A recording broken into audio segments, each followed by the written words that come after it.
الحمد لله نحمده ونستعينه ونستغفره ونؤمن به ونتوكل عليه ونعوذ بالله من شرور أنفسنا ومن سيئات أعمالنا من يهده الله فلا مضل له ومن يضلله فلا هادي له وأشهد أن لا إله إلا الله وحده لا شريك له وأشهد أن محمدا عبده ورسوله صلى الله عليه وآله وسلم. أعوذ بالله من الشيطان الرجيم. بسم الله الرحمن الرحيم. ولله على الناس حج البيت من استطاع إليه سبيلا. أما بعد فإن خير الحديث كتاب الله وخير الهدي هدي محمد صلى الله عليه وآله وسلم وشر الأمور محدثاتها وكل محدثة بدعة وكل بدعة ضلالة وكل ضلالة في النار.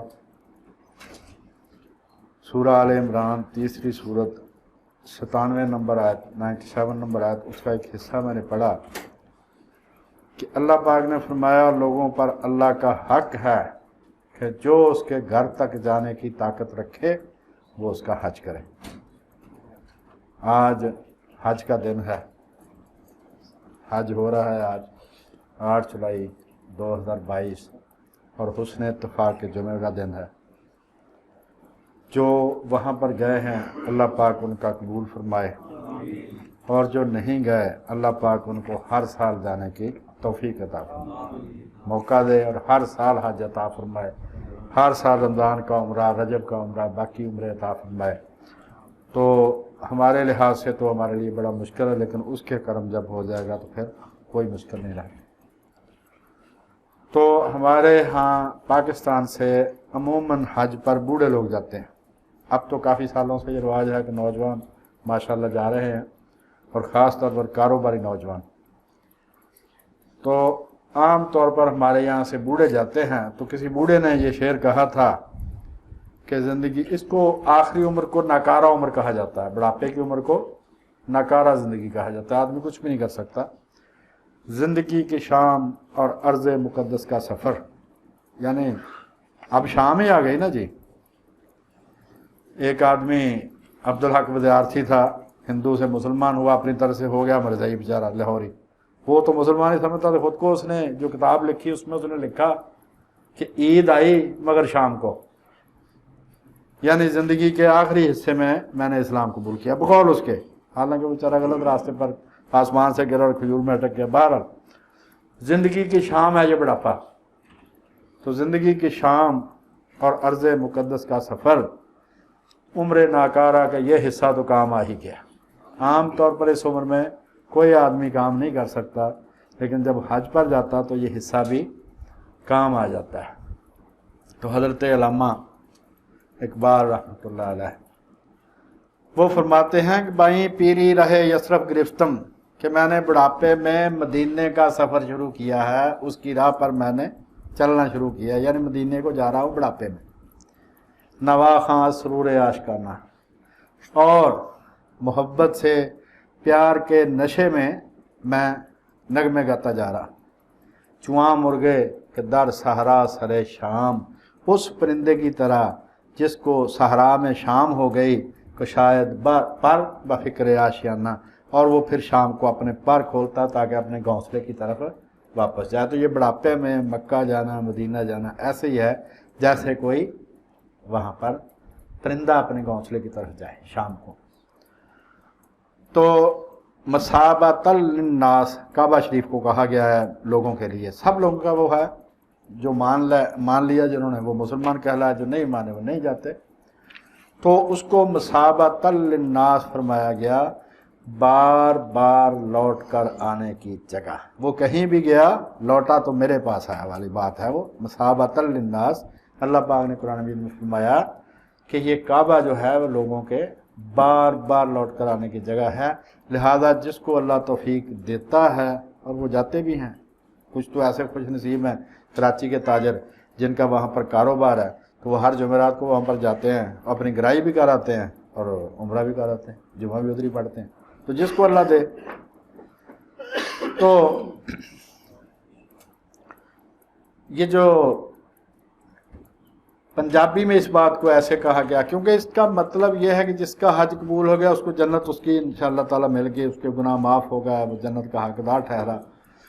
تو مولانا غلام رسول رحمۃ اللہ علیہ جنہوں نے یہ یوسف زلیخا کسر المحسنین کتاب لکھی ہے، تو وہ لکھتے ہیں کہ جس نو یار وکیندہ لبے تے قیمت ہووس پلے، کہ جس کا محبوب فروخت ہو رہا ہو اور اس کی جیب میں پیسے بھی ہوں، اس دے جیڑ نا قسمت والا اس دے بخت سولے، یعنی اس جیسا کوئی خوش قسمت نہیں ہے کہ جس کا محبوب بک رہا ہو اور اس کے جیب میں پیسے بھی ہوں، یعنی جنت اللہ دے رہا ہے اور آپ کی جیب میں پیسے بھی ہوں، پھر آپ حج پر چلے گئے تو آپ جیسا خوش قسمت کوئی نہیں۔ لفظ حج کا جو لغوی اور شرعی معنی ہے وہ یہ ہے، حج کے لفظی معنی ہے کسی جگہ کا ارادہ کرنا اور کسی کو ملنے کے لیے بار بار جانا، لیکن شرعی اصطلاح میں مخصوص افعال کے ساتھ، مخصوص کاموں کے ساتھ تعظیم کی نیت سے خانہ کعبہ کا ارادہ کرنا اور اس کی طرف جانا، اس کو کہتے ہیں حج۔ عمرہ لفظ جو ہے وہ عمارت سے نکلا ہے، اس کا مطلب ہے دل تعمیر کرنا اور کسی آباد گھر کا ارادہ کرنا، ویران گھر کا ارادہ نہیں، اور وہ ایسا گھر آباد ہے کہ 24 گھنٹوں میں 365 دنوں میں خدا کا کرم ہے کہ کبھی وہ اپنے پیار کرنے والوں سے خالی نہیں ہوتا۔ اور جب آدمی پہلی دفعہ خانہ کعبہ کو دیکھتا ہے تو وہی شعر اس کے ذہن میں آتا ہے کہ عالم نشود ویراں تا کعبہ آباد است، جب تک یہ کعبہ آباد ہے یہ دنیا اجڑ نہیں سکتی، قیامت نہیں آئے گی۔ قیامت اس وقت آئے گی جب وہ اجڑ جائے گا اور ایک حبشی کالا رنگ پتلی ٹیڑھی ٹانگوں والا اس کے اوپر چڑھ کے اس کو عمارت کو گرانا شروع کرے گا، تب قیامت آئے گی، ورنہ جب تک وہ آباد ہے، وہ ضمانت ہے انسانوں کی حفاظت کی کہ جب تک کعبہ آباد ہے قیامت نہیں آئے گی۔ اب آج چونکہ اللہ پاک نے کرم کیا کہ جمعے والے دن حج ہے تو اس کو ہمارے ہاں عام طور پر حج اکبر کہا جاتا ہے۔ تو بھائی حج اکبر خود قرآن مجید نے بتا دیا کہ جو 9 ذی الحج کو ہوتا ہے وہ حج اکبر ہے، قرآن مجید نے خود بتا دیا، فیصلہ کر دیا۔ اور سیدنا ابو بکر جس سال حج کے امیر بن کر گئے 9 ہجری میں، تو بعد میں سورۃ توبہ کے آیات اتری تو حضرت علی کو آیات دے کے رسول اللہ نے بھیجا، تو وہاں پر اعلان کر دیا کہ اس سال کے بعد مشرک حج کے لیے نہ آئے۔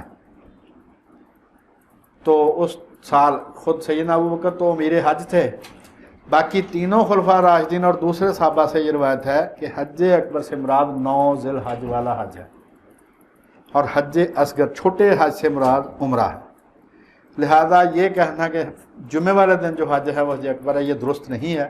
حج اکبر ہر سال والا 9 ذی الحج والا حج جس کو ہم کہتے ہیں وہ حج اکبر ہے، اور جو عمرہ ہم کہتے ہیں وہ چھوٹا حج ہے، حج اصغر۔ یہ سورہ توبہ 9 نمبر سورت کی 3 نمبر آیت میں اللہ پاک نے یہ فرمایا کہ جو مشرک ہیں وہ حج اکبر آئندہ نہیں کریں گے، یعنی حج نہیں کریں گے وہ۔ یہ جو حج ہے اس میں جو کام کیے جاتے ہیں اس میں انسانی کمزوریوں کا علاج ہے کہ آدمی بھول جاتا ہے اللہ تعالیٰ کو، اس پر دنیا کی محبت غالب آ جاتی ہے، اس پر خواہشات غالب آ جاتی ہیں، تو ان سب کا علاج نماز، روزہ، حج، زکوٰۃ، اور حج جو ہے وہ ان سارے علاجوں کا مجموعہ ہے۔ پچھلی دفعہ بات ہوئی تھی قربانی، اسلام نام ہی قربانی کا ہے، انا کی قربانی ہے، مال کی قربانی ہے، جان کی قربانی ہے، ان سب کا مجموعہ حج ہے۔ احرام جو ہے باندھنا، اس کا مطلب کہ اس نے پہلے کپڑے اتار کے جو نئے پہنے ہیں کہ اب اس نے ایک نیا جنم لیا ہے، اب وہ نیک عمل کرے گا، اب وہ پرانے عمل چھوڑ کر نئے عمل کرے گا۔ تو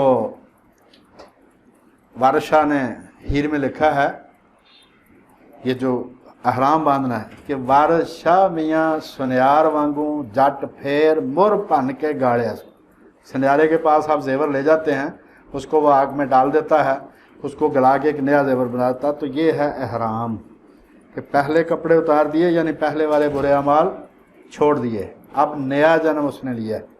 تو یہ جو احرام کی جو حکمت ہے وہ یہ ہے، لبیک جو کہتے ہیں، لبیک اللہم لبیک لبیک لا شریک لک لبیک ان الحمد والنعمت لک والملک لا شریک لک۔ تو لبیک کے 8 معنی ہیں، حضرت امام ابن قیم رحمۃ اللہ علیہ نے بیان فرمائے۔ پہلا معنی یہ ہے کہ اے اللہ میں تیرا حکم بار بار ماننے کے لیے تیار ہوں۔ دوسرا ہے کہ میں تیرا اتنا تابع دار ہوں جیسے اونٹ کی نکیل ہوتی ہے کہ اس کو نکیل سے پڑھ کے جدھر مرضی لے جاؤ، میں تیرا تابع دار رہوں گا۔ تیسرا معنی ہے کہ میں تیرے در پر جم کے بیٹھ جاؤں گا اور تیرے در کے سوا کہیں نہیں جاؤں گا۔ چوتھا معنی یہ ہے کہ اب میں نے تیری طرف رخ کر لیا ہے، اب میں کسی اور طرف منہ نہیں پھیروں گا۔ پانچواں معنی یہ ہے محبت کا کہ میں تجھ سے بڑھ کر کسی سے محبت نہیں کروں گا، اور قرآن مجید میں یہی ہے کہ ایمان والوں کی سب سے زیادہ محبت اللہ تعالیٰ سے۔ چھٹا معنی یہ ہے کہ میں نے اپنے دل کو تیرے لیے خالص کر لیا۔ ساتواں معنی یہ ہے کہ میں جو بھی نیکی کروں گا انتہائی شوق سے کروں گا، اور آٹھواں معنی یہ ہے کہ میں تیرے قریب ہونے کی کوشش کروں گا۔ تو یہ جو لبیک کہنے کی حکمت ہے تو اس میں یہ سارے، تو لفظ کعبہ جو ہے یہ کعب سے نکلا ہے، مکعب کہتے ہیں جس کے 6 کونے ہوں، 6 اطراف ہوں، تو اس کا مطلب ہے بلندی، بلند مرتبے والا۔ لفظ کعبہ کا مطلب ہے بلند مرتبے والا، بلند۔ تو یہ جو ہے اس کے جو مختلف جو اس کی حکمتیں ہیں، طواف کے 7 پھیرے ہیں، تو اس میں اللہ تعالیٰ کی 7 بنیادی صفات کو یاد کیا جاتا ہے۔ خدائی کے لیے کم از کم 7 صفتیں ضروری ہیں، اس کے بغیر خدا نہیں ہو سکتا۔ اس لیے جو کہتے ہیں مادہ سے یہ سارا کچھ بنا، ان سے پوچھو کہ مادہ میں یہ ساری باتیں پائی جاتی ہیں، میٹر میں، چاہے وہ مایا ہو، ٹھوس ہو، گیس ہو، کیا اس میں یہ ساری باتیں پائی جاتی ہیں؟ پہلی بات کیا ہے؟ زندگی، حیات۔ اللہ تعالیٰ جو ہے اس کی زندگی ذاتی ہے، لامحدود ہے، اس کے دینے سے دوسروں کو ملی۔ دوسرا ہے قدرت، کہ وہ علی کل شین لامحدود قدرت کا مالک ہے۔ یہ آدمی جب پھیرے لگاتا ہے کعبے کے تو یہ ساری صفتیں اس کی ذہن میں لاتا ہے کہ میرے رب میں یہ صفتیں پائی جاتی ہیں، حیات، قدرت، علم، ارادہ، کہ اس میں علم ہے، لامحدود ہے، ذاتی ہے، اور اس کے دینے سے لوگوں کو ملا ہے۔ ارادہ، وہ صاحب ارادہ ہے، وہ چاہے کو کام کرے چاہے نہ کرے، اس کی مرضی۔ تو یہ صفت بھی اس کی اپنی ہے، ذاتی ہے، لامحدود ہے، ہمیشہ کے لیے، اور دوسروں کو اس نے خود عطا کی۔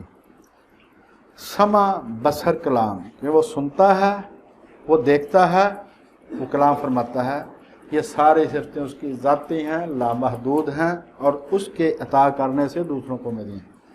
تو یہ 7 صفتیں ہیں جو خدائی کے لیے ضروری ہیں، خدائی کی بنیادی صفات ہیں۔ جب کعبے کے چکر لگاتا ہے، صفا مروہ کی صحیح کرتا ہے، 7 چکر لگاتا ہے، تو اس میں بھی ان صفات کا ذہن میں استحضار کیا جاتا ہے، ان کو حاضر کیا جاتا ہے کہ میرا رب ان صفات کا مالک ہے، لہذا مجھے اس کی تابع داری کرنی چاہیے، اس کی نافرمانی سے پرہیز کرنا چاہیے۔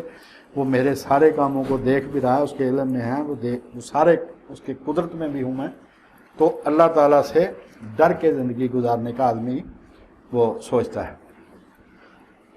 اس کے بعد یہ جو رمیہ جمرات ہے، جس کو ہم کہتے ہیں شیطانوں کو کنکریاں ماری، وہ شیطان نہیں لفظ، جمرہ کہتے ہیں کنکریوں کو ڈھیر کو، وہاں پر کنکریاں مار مار کے ڈھیر لگ جاتا ہے نا نیچے، اس کو کہتے ہیں جمرات۔ تو وہ تینوں جمرات ہیں، تینوں جگہ ڈھیر لگ جاتا ہے، تو وہ شیاطین نہیں ہیں، وہ جمرات ہیں، کنکریوں کے ڈھیر ہیں۔ سب سے بڑا جمرہ وہ ہے انسان خود، جو کنکری مار رہا ہے وہ خود، کیونکہ وہ کنکری مار کے کہتا ہے کہ اللہ آج کے بعد میں اپنے من مرضی پر کام نہیں کروں گا۔ سب سے زیادہ پوجا جس کی گئی ہے خدا کے بعد، وہ انسان نے اپنے آپ کی ہے، اپنی من مرضی کی ہے کہ میرا یہ کام کرنے کو دل کرتا ہے۔ ہر دنیا کے آدمی کے سامنے آدمی ڈٹ جاتا ہے، ریزسٹ کرتا ہے، مزاحمت کرتا ہے، اپنے خواہش کے سامنے نہیں کر سکتا، کوئی نہ کوئی بہانہ بنا کے اس پر عمل کر لیتا ہے۔ تو سب سے پہلے دن جو کنکریاں ماری جاتی ہیں، جمرہ اولا جو پہلا جمرہ ہے، بڑا جمرہ ہے، جمرہ کبریٰ، وہ ہے انسان کا اپنا آپ۔ انسان وہاں پر 7 کنکریاں مار کے اللہ کو کہتا ہے، وعدہ کرتا ہے کہ آج کے بعد میں اپنی من مرضی پر عمل نہیں کروں گا،